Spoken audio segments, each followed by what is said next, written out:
Hello, I am Fiona Sitkin, a host of the talk show The Bridge for Women Worldwide. Today I am hosting the new episode of The Bridge, and its title is Of Women and Teaching Profession. It is a part of our series, Women Contributing to the Beauty of the World. Our guest for today is Tetiana Seredynska, coordinator of English for Business program, HEC-Montreal. She is hailing from Montreal, Canada, and originally she is from Ukraine. Let me say a few words about our talk show. A professional educator and former Fulbright scholar, I rooted it in my HuffPost blogs and the recent book, How They Made It in America, Success Stories and Strategies of Immigrant Women, from Isabella Allende to Ivana Trump to fashion designer Josie Natori, plus more. And today I have a distinct honor to present Tetiana Seredynska, who I happen to know since her childhood years in Uzhgorod, Ukraine. Today, she is a Ukrainian Canadian and an achiever in her own right. Welcome to our show, Tatiana. Welcome. Hello, Fiona. It's my pleasure to contribute to the talk show about the prominent women. I love the ideas and many women you interviewed on your show. Thank you so much. Welcome. Let me introduce you properly here at the bridge. Ladies and gentlemen, Tetiana Seredynska is a professional educator, coordinator of the English for Business program at HEC-Montreal, which is the top business school in Canada. She has been working here for over 12 years. Tatiana came to North America first to the United States as a Fulbright student studying linguistics at the University of Wisconsin in Oshkosh. Then she completed her master's degree at the University of Illinois, Urbana-Champaign.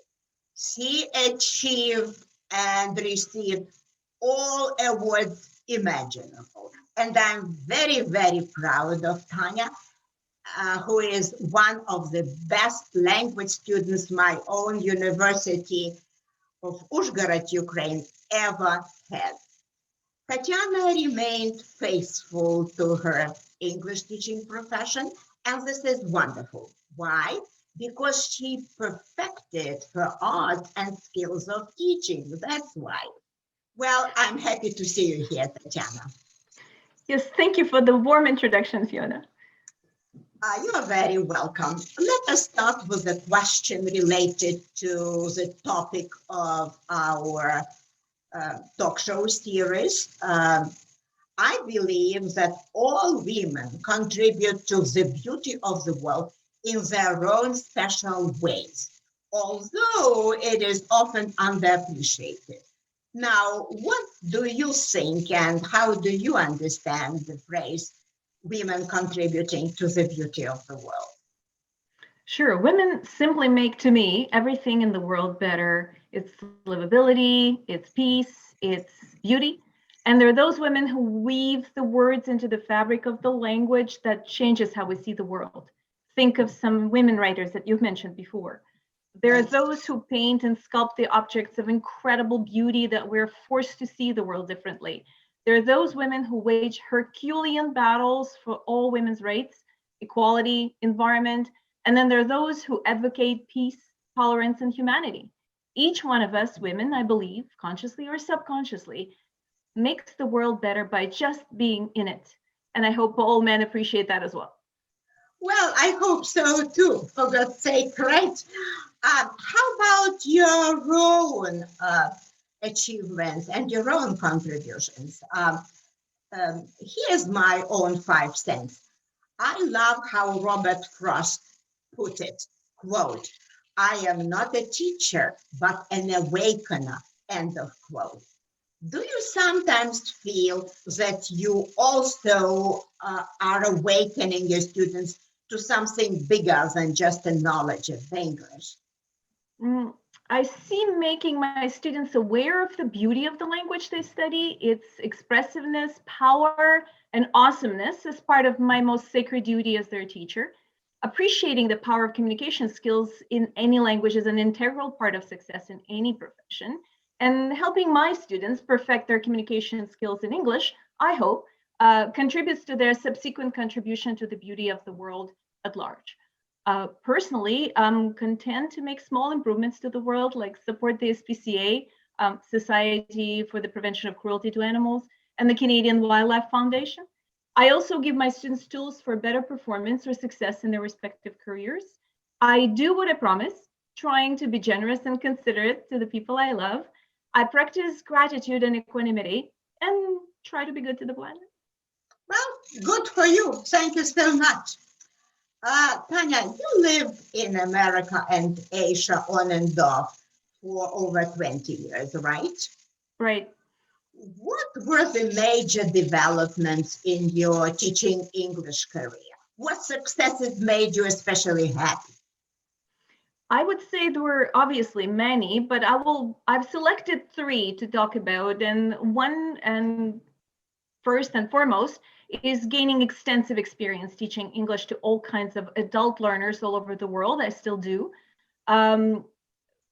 Very distinguished honor of mine, and something that made me particularly happy is being asked to train other teachers how to be better teachers of English as a second language, and then review a major business English textbook, as well as have written as part of a team for McGill University books for nurses and psychological help providers for Health Canada. And finally, earning yet another degree, this time in management, in 2014. Good for you. Thank you for the answer. It's very nice and very comprehensive. You chose a great way to progress professionally, which is very good for you. Let us now talk broadly about the how-to of your success. Mm-hmm. Which features of your own cultural heritage and upbringing made you successful or more progressing, please? It's a lovely question. And growing up in Ukraine, like my other fellow Ukrainians, I've developed an inherent appreciation of and respect for people who speak multiple languages. They've always been viewed as someone special, especially intelligent, especially interesting. And so this engendered in me, I believe, an undying curiosity for a language, for linguistics, applied linguistics especially. And so here I am. And secondly, I left Ukraine with an excellent and broad cultural education and awareness, as well as a well-rounded worldview and depth of academic knowledge in many disciplines and subjects, thanks to the school and the university that I attended. And so that, I believe, made me especially adaptable in any culture I found myself living. Thank you so much. Short but sweet. I love your answer. I thought about it before. Okay. I know that you are an excellent student and you love to study, and I love that. You have 2 master's degrees under your belt. You speak 5 languages with native or near native proficiency. Now, could you please read and comment on this quote from Federico Fellini about learning the new languages? Definitely, thank you. One cannot claim to have mastered a language and not seen through the lens of the customs of the nation that uses that language to communicate. It is not only what the words mean or say, it's inevitably why these words have this meaning and this use. For example, when we greet someone in English, how are you? The answer is inevitably fine, and you? And it makes us feel very efficient, polite, and having done our duty to our fellow friend, citizen, man. However, when you live in Taiwan, a standard greeting, roughly translated, is, have you eaten yet? And the answer usually is, yes, I have, thank you for asking. And all of a sudden, you're made to understand that, there were times when it was hard and many people went hungry. And so during those times, this wonderful greeting emerged, expressing concern for your fellow being about their health and happiness, and it stuck. And using that greeting particularly makes you feel slightly more Taiwanese, and I would say a slightly better human being as well. Thank you so much. Thank you for sharing. Much appreciated. Very, very interesting. Now, let us talk about the value. Probably it's the most important piece of success. Um, you are a hands-on achiever from Ukraine to the States and then settling in Canada. And I do not think it came easy. I am an immigrant myself. I actually know firsthand it was hard. This is why in my recent book, I describe 7 success values that help immigrant women in a foreign land. Now, if you were to name 1 or 2 success values that helped you, which would you choose and why? I would choose 2 that go mostly well with my very practical nature. And the first one would be perseverance. I don't believe in overnight success. I have never met a person who woke up instantly successful or accomplished. To become good at something, I believe, especially learning or teaching a language, one must practice it consistently and often. I often repeat to my students that learning a language is not for rocket scientists. One doesn't need to be smart to learn to be good, but one must work hard to achieve fluency in the language of his or her choice, including me. And the second value I would choose is strategic planning.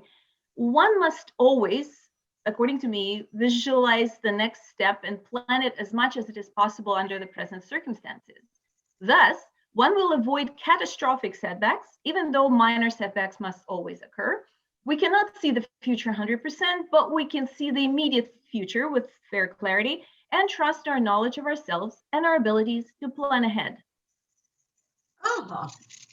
Thank you so much for sharing. I believe this will come in handy for many of our viewers. Perseverance and planning are your fundamental values. Thank you so much. I believe that yours is a very interesting success story, a story of staying loyal for your teaching profession, which is very, very important. And I thank you for being a role model, Tanya. Thank you so very much. Thank you, Fiona. Let's now come to the takeaways of our show. I recommend our viewers to remember these 3 takeaways. 1, Tetiana Seredynska is a role model of staying loyal to her teaching profession. 2, remember Tanya's success values, perseverance and planning. And 3, order the book, How They Made It in America, to learn more about how-to of success. Finally, let us connect. We can connect using the YouTube, here's the link, or via my book website, www.fionasitkin.com, or via my email, fiona.sitkin@gmail.com. You can write to me, and if I have a message, I can send you my book for free if you pay shipping and handling, of course. Again, I thank you so much for watching, and I invite you to subscribe to our channel. And now, Tatiana and I want to wish you every success in life in 2001 and beyond. Again, thank you so much for watching us. I salute you, and we say bye-bye. Bye-bye.